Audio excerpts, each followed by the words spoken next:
अस्सलाम अलैकुम वारहमतुल्लाह वबरकातुहू। आज हम आपको लेकर चलेंगे एक ऐसे अजीम सहाबी की जिंदगी की जानिब जिन्हें नबी करीम ने सैफ अल्लाह यानी अल्लाह की तलवार का लक़ब अता फरमाया। जी हाँ, हम बात कर रहे हैं हज़रत खालिद बिन वलीद रज़ी अल्लाह अन्हु की। इस्लाम के अजीम जर्नैल, फ़ाइन रोमो फारिस और तारीख़ के सबसे कामयाब सिपाहसालार हज़रत खालिद बिन वलीद 592 ईस्वी के करीब मक्का मुकर्रमा में कबीला कुरैश के मशहूर ख़ानदान बन्नू मखज़ूम में पैदा हुए। उनके वालिद वलीद बिन मुग़ीरा मक्का के अमीर कबीर और बासर लोगों में शुमार होते थे। खालिद बचपन ही से बहादुरी, गौ सवारी और जंगी फ़नून में माहिर थे।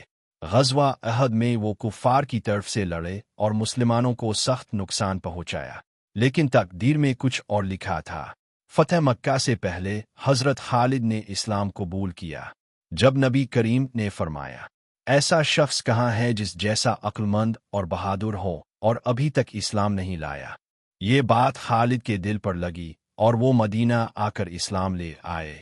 रसूल अल्लाह ने उनके कबूल इस्लाम पर बहुत खुशी का इजहार किया और फरमाया, खालिद, तुमने इस्लाम में दाखिल होकर वो सब कुछ मिटा दिया जो पहले था। हज़रत खालिद बिन वलीद की सबसे बड़ी खुसूसियत उनकी जंगी हिकमत अमली, दिलेरी और मैदान जंग में की आदत थी।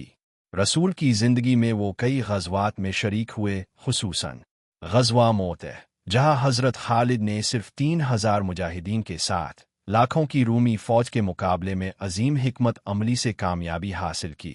यहाँ ही उन्हें रसूल अल्लाह ने सैफ अल्लाह यानी अल्लाह की तलवार का लक़ब दिया। बाद में जंग यमामा, जंग यरमुक, उन तमाम फतूहात में हज़रत खालिद बिन वलीद का किरदार नाकाबिले फरामोश है। रूमी और फ़ारसी सुपर पावर्स उनके सामने बेबस हो गईं। हज़रत अबू बकर के दून खिलाफत में हज़रत खालिद को मरकज़ी सिपा सालार मुकर्रर किया गया। उन्होंने झूठे नबियों और बाग़ियों के खिलाफ ज़बरदस्त कारनामे सर अंजाम दिए।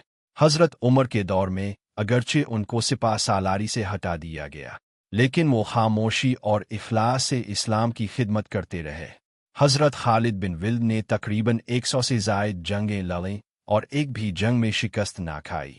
वो जो हमेशा जंग की ख्वाहिश रखते थे, फरमाया करते थे, मेरी तकदीर देखो, मैंने ज़िंदगी भर जंगें लड़ी, लेकिन आज एक बिस्तर